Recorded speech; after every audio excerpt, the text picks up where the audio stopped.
was weary beneath my shame. Who could carry that kind of weight? It was my doom till I made you. I was breathing but not alive.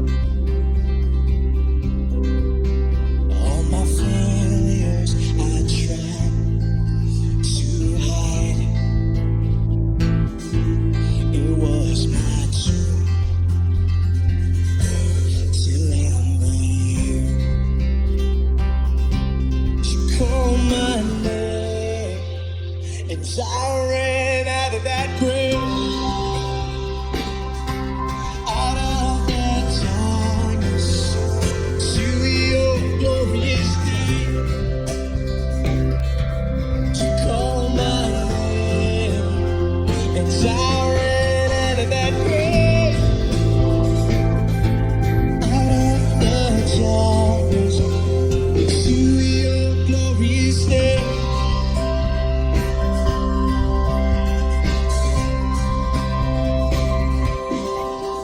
Now your mercy saved my soul. Now your freedom is all I know. The only knew Jesus when I met you. You called my name and I ran out of that grave. Out of the darkness to your glorious day. You called my name and I ran out of that grave. Out of the darkness to your glorious day.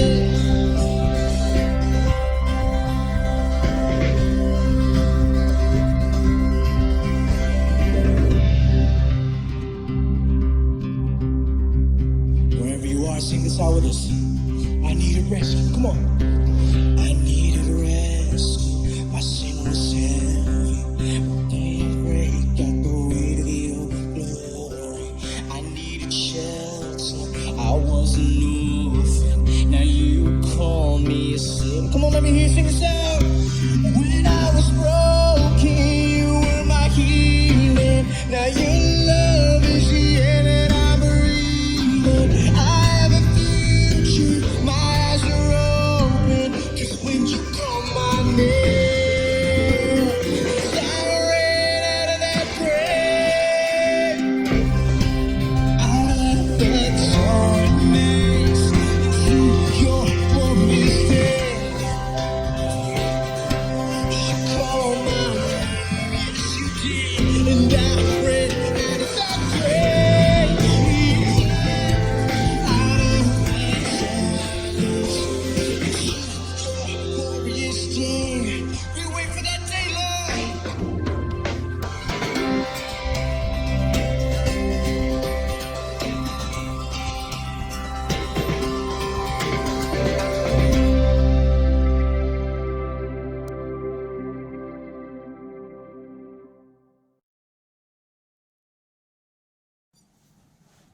Hi, I want to welcome you to Epic Church today. Thank you so much for joining us.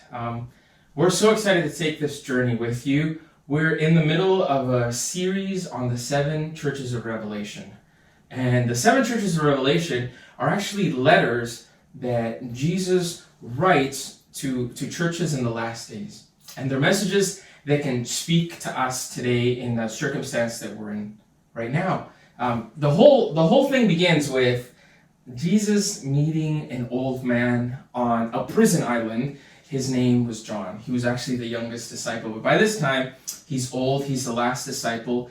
Everyone else has been martyred. That means they've lost their life because of the name of Jesus. So he runs into John, but it's not like it was before. Now Jesus is in his glorified form. John can barely put words together. He says Jesus is on fire. He says his voice roars like many waves. So it's different. And Jesus says, write these letters. Write it down. So last week we looked at the church in Ephesus. And the church in Ephesus gives us the message that you can do all the right things. You can say all the right things. You can know all the right beliefs, all the right doctrine, and still not fall in love with Jesus. Actually lose your love for Jesus. And as your faith grows older, it can grow colder. But there's a solution to this. It's never too late. All you have to do is do first acts in order to get first love. So those little things you used to do in the beginning, when you're falling in love, you do them again, and it sparks love and romance once again. So that was Ephesus. Today, we're looking at the second church in Smyrna. And if you were to describe this church, it would be suffering. This is a suffering church. And with this message, things are going to get real. They're going to get dark. But there's hope, and it's a really hopeful message that the people of Smyrna would have heard. So let me give you a little bit of context. We're going to be in Revelation chapter 2, verses 8 to 11, by the way. Here's a little bit of context. Smyrna is the only church that the city still exists today. All the other ones are just ruins. But Smyrna is still a thriving city today. It's called Izmir. It's in Turkey. It's a beautiful, thriving metropolis. Skyscrapers, whatever you want to call it. It's right on the Mediterranean. It's beautiful. At the time of John, there would have been about 200,000 people living in it. It is 35 miles north of Ephesus. But if there's one thing you want to know about Smyrna, is Smyrna was a wealthy city. Okay? It had it going on. It had a mall before malls were cool. Their mall was called the Crown of Smyrna. And if you wanted to buy the most expensive things in the world, you went to Smyrna. They had libraries, theaters, they had vineyards, so you could buy really expensive wine. The city specialized in medicine, in science, but the real claim to fame were arts and literature. Smyrna said that they were the birthplace of Homer, the guy who wrote the Iliad, the Odyssey, right? Not Homer Simpson, much older Greek guy. This was Smyrna. All right, so it begins the message in verse 8. These are the words of him who is the first and the last, who died and came to life again. So with Revelation, there's always like a hidden storyline, kind of like a hidden message. Here's a hidden message with that phrase. Smyrna was actually destroyed in 600 BC by the king of Lydia. Wiped it out. Smyrna died. A couple hundred years later, 290 BC, it was rebuilt by Lysimachus, one of Alexander's generals, right? So Smyrna's tagline, New York is a city never sleeps. Smyrna was the city that died and came back to life.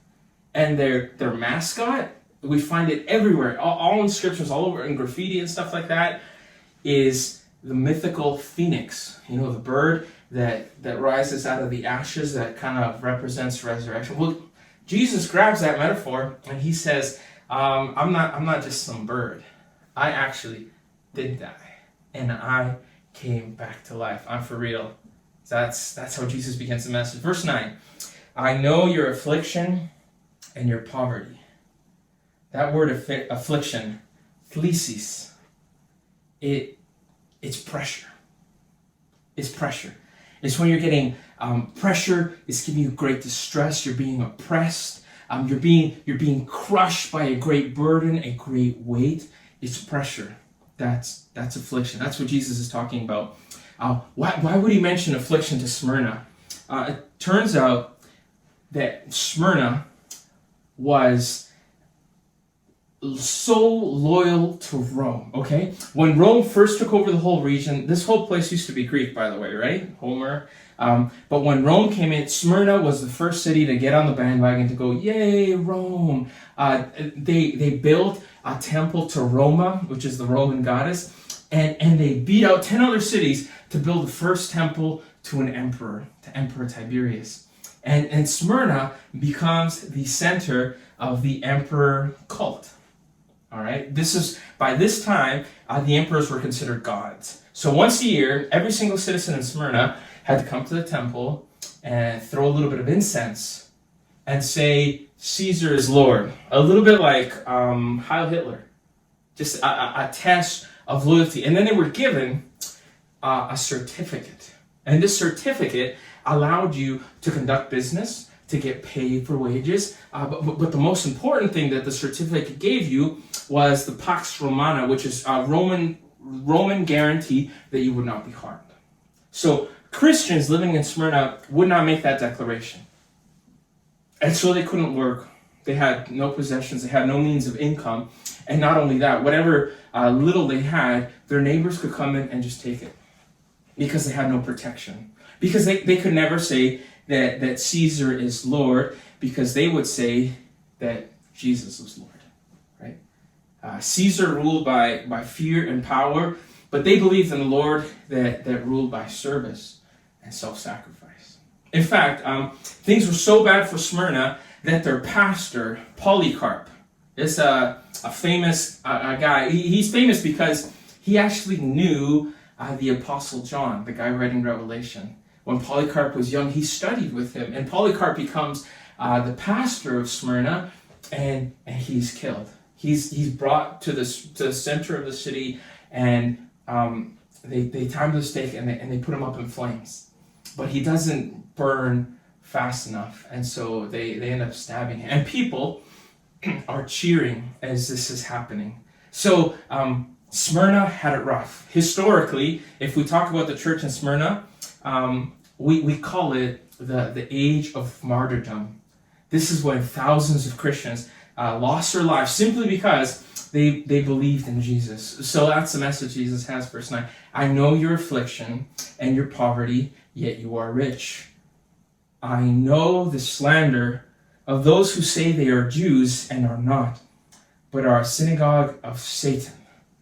By the way, that statement has been misused so much. A synagogue of Satan. It's one of the most quoted verses by white supremacists. I don't know if you knew that. So this is not an anti-Semitic statement. Because in the beginning, the entire church, every single person is Jewish. Every single person is Jewish. The apostles, the first converts, everyone is Jewish. What the letter is actually referring to is that word Satan in the Bible actually means accuser. So the way the Roman system would work is you could only throw someone in prison that you would come and accuse them in front of somebody, then the whole process would begin. So it's speaking that there are some Jews that are accusing other Jews, and they're called the synagogue of Satan. And the things that they do are satanically motivated.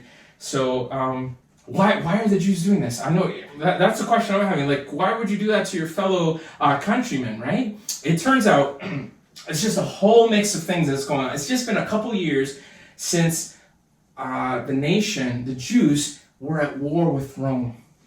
And Rome came in and destroyed everybody.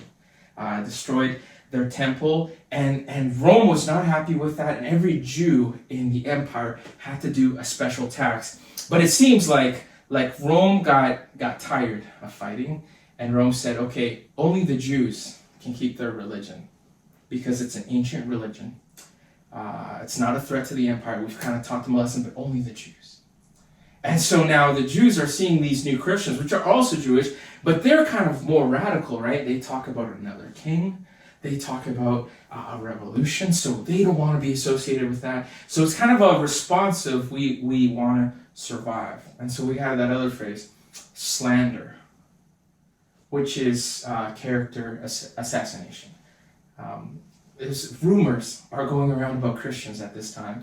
They were called cannibals because they talked about eating someone's body, right? Communion, the bread. They were called atheists because they didn't believe in the gods that other people believe. They were called radicals or whatever you want to call it. Anything that went wrong was blamed on a Christian. So verse 10, do not be afraid of what you are about to suffer. I tell you, the devil will put some of you in prison to test you, and you will suffer persecution for 10 days. So Jesus is actually speaking to Smyrnans because, Smyrnans, I think that's what they're called, because they're worried about their future. They've suffered, but they know they're going to suffer more. Is that a place you're in right now? Where things are getting bad, but if they stay like this, you know it's going to be worse for you. Are you caught in that place? I wonder what Smyrnans were thinking. Were they thinking, hey man, when I signed up to be a Christian follower of Jesus, I didn't know it would be this rough. Trying to remember back, right, to the early experience with Jesus. But you know that Jesus never lied. If Jesus was selling a brochure about what Christianity was, he never lied, because when he introduces the concept of being a disciple, it's always radical. Mark 8:34 says, deny yourself, take up your cross, and follow me. Take up your cross. Only dead men go where Jesus goes. Take up your cross and follow me, because Jesus never promised an easy life. He promised you a bigger story.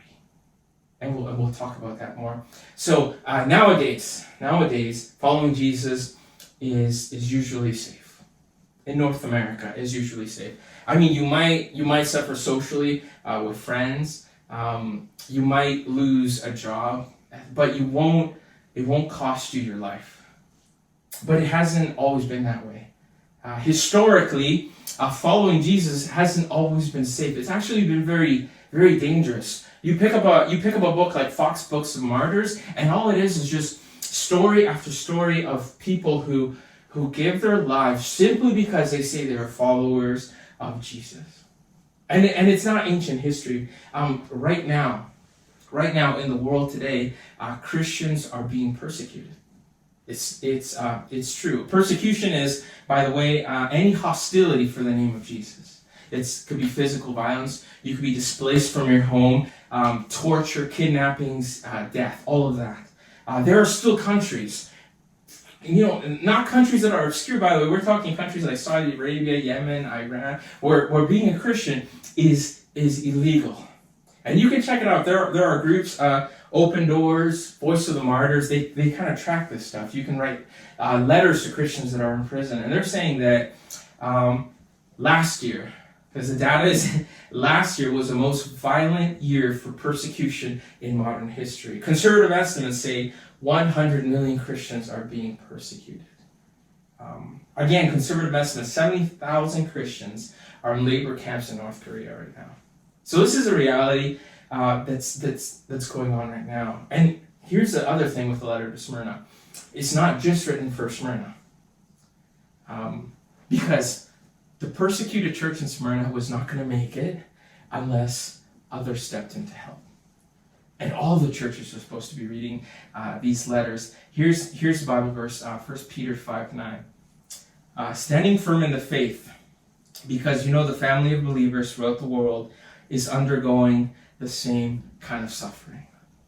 So first thing we have this letter is there's a global family of Christians, followers of Jesus, and we come together to support and pray for each other. And this is why at Epic, once a month, we give our offering to the world budget. And we support religious liberty and all these kinds of concepts. And you can get more involved in that if you want. But let's look a little deeper into the story of Smyrna. Let's bring it a little closer home. Red Deer, Central Alberta, where we live today. Because right now, especially right now, with what's going on and the uncertainty of the future, there's affliction. It's pressure. I know some of us are caught between a rock and a hard place. Because this is what it is. At its core, persecution is any pressure that weakens your resolve to follow Jesus. And I know that some of us are getting squeezed right now. There's a lot of pressures, some financial pressures. Maybe some of us are overstretched in debt, and now income's drying up. Relationships are being strained right now. Did you know that domestic abuse cases are going through the roof right now? Because of all this pressure, some of us are being caught in an overwhelming temptation to just give in to things that are destroying us. That right now is like a time where you feel there's more than you can take. That's pressure. That's pressure. But specifically, let me just pause and talk about financial struggle. That seems to be something in my conversations that I'm hearing quite a lot, and it's all over Canada, North America. I just want you to know this, that God has a special relationship with financially distressed, poor people. Okay, He has a special, both in the New Testament and the Old Testament. And in the New Testament, the first blessing that Jesus does in Matthew 5 is to the poor.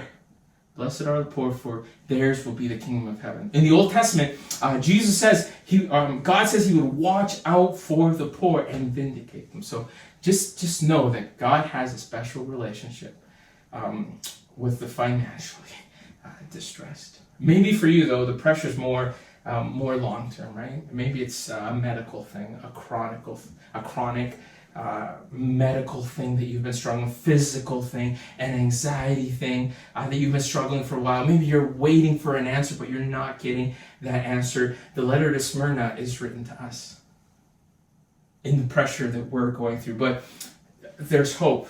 It gets dark, but there's hope in the letter of Smyrna. Here is where it starts, right in the beginning with verse 8. Right in the beginning with verse 8.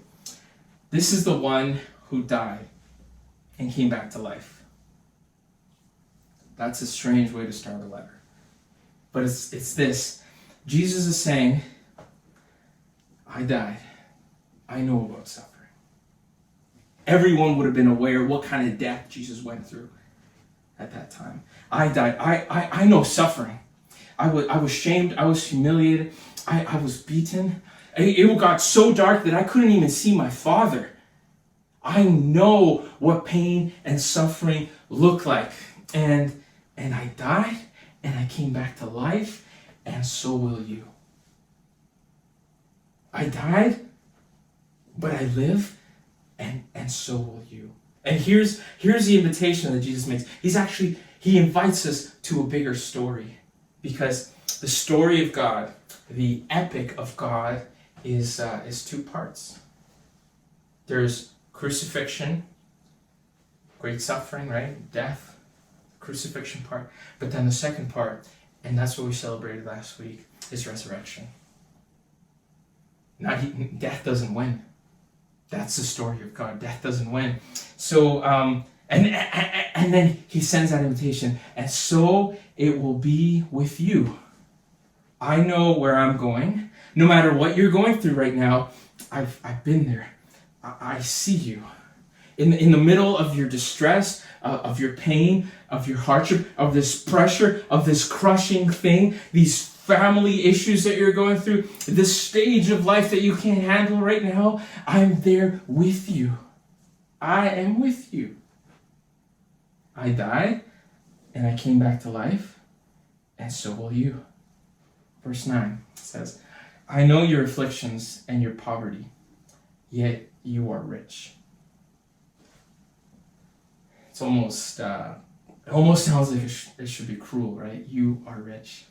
But it's rich in something else, something a little harder to see. It's rich in faith. Because if you have God's presence, you can experience peace in the storm. You can endure all things if you're aware of a bigger story. In a season of not having a lot, some scarcity, you can be content. And there's a history of followers of Jesus content with very little because they've seen the bigger story. And Jesus says, I am with you. And you have, if my presence is with you, you have everything that you need. And so the letter to Smyrna has two commands.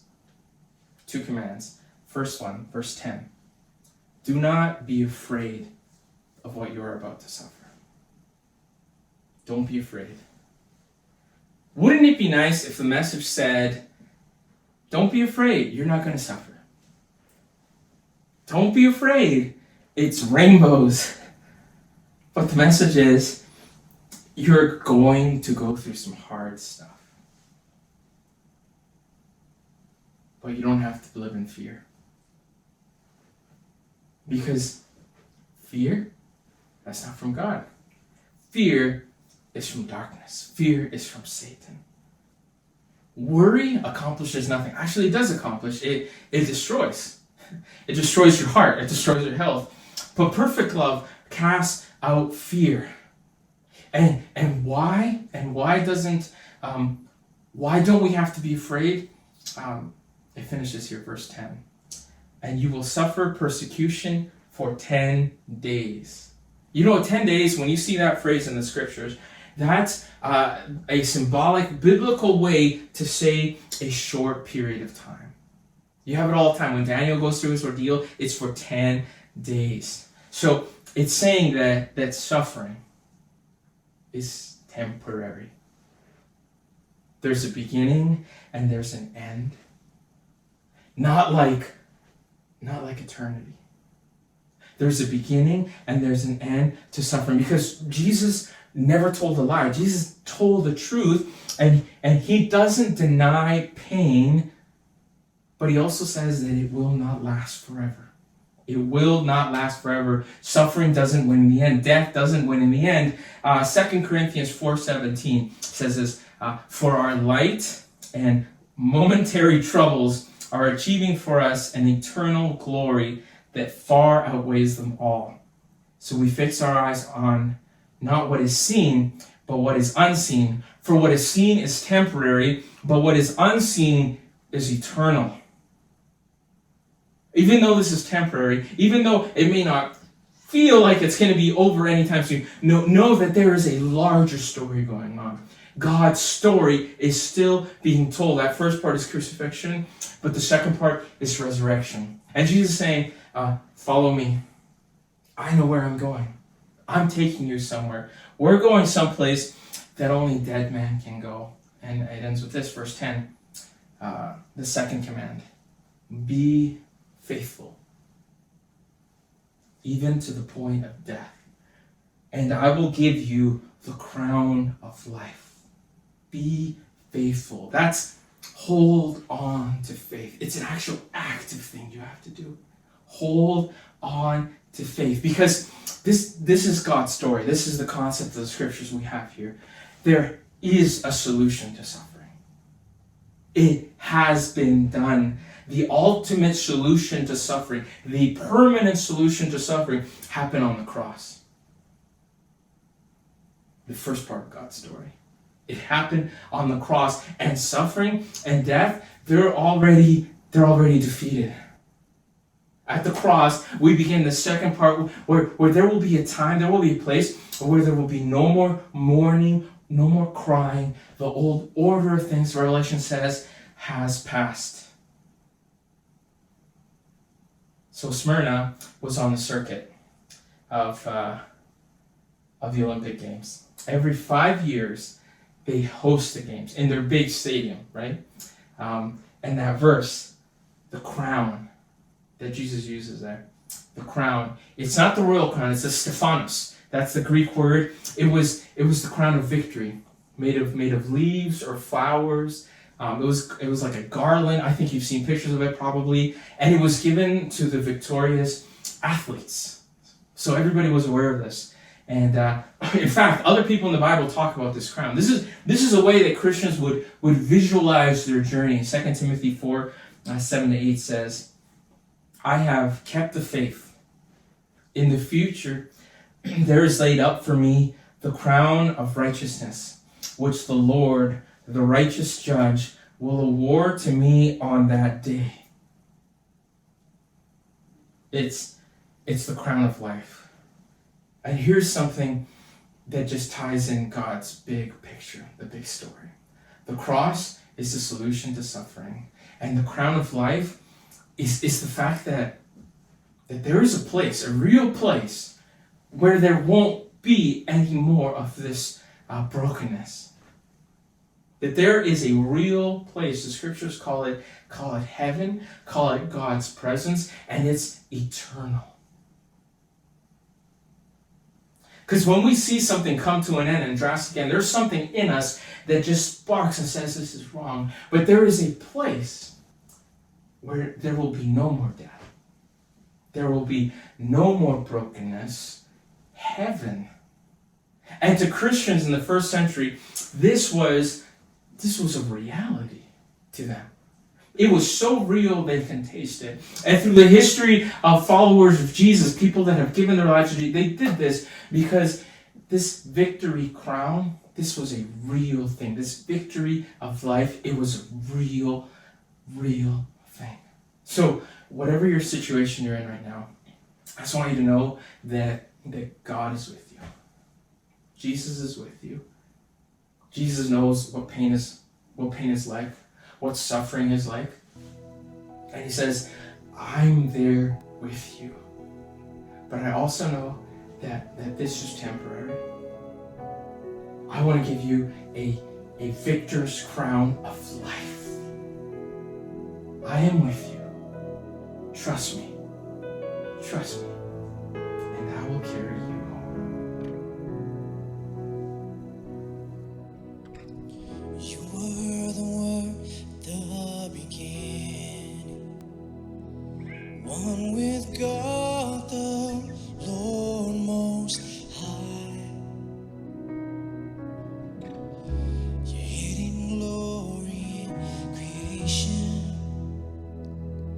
now revealed in you are Christ. What a beautiful name it is. What a beautiful name it is. The name of Jesus Christ, my King. What a beautiful name it is.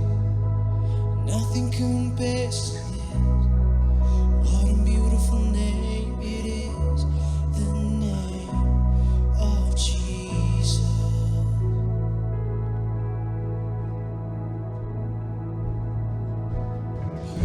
You didn't want heaven without us. So Jesus, you brought heaven down.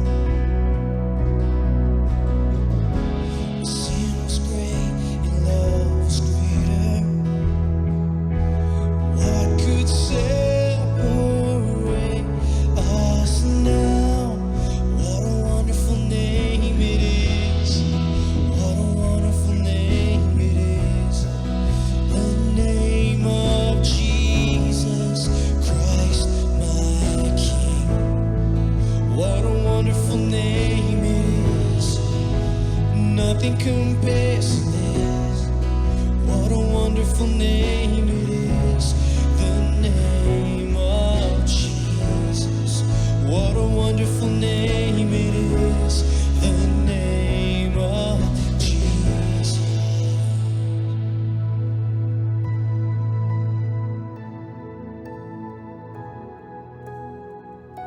Praise your name. Praise the name, Jesus. No rival who can stop you, Lord. Your power and your glory.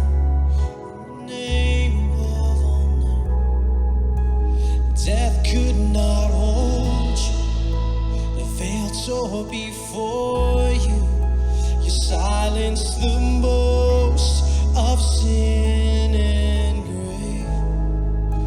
The heavens are roaring the praise of your glory.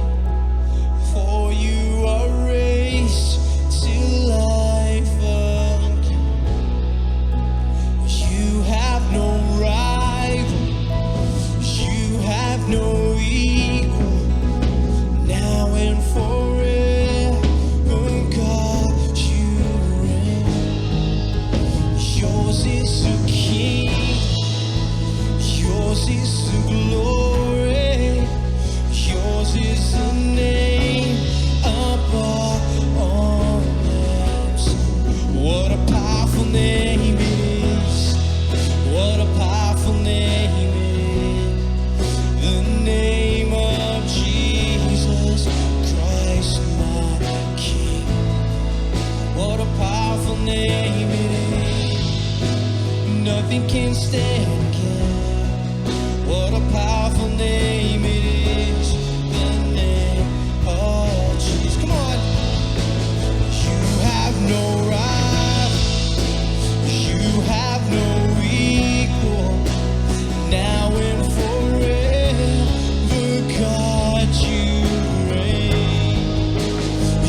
Yours is the King, yours is the glory, yours is the name above all names. What a powerful name!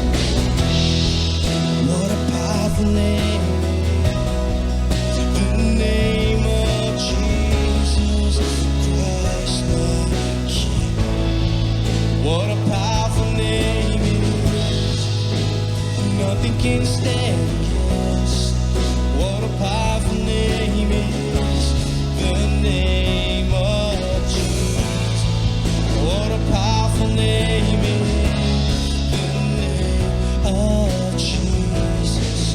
What a powerful name it is. The name of Jesus.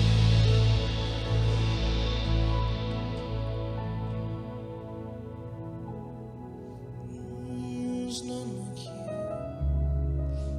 none like you, Jesus.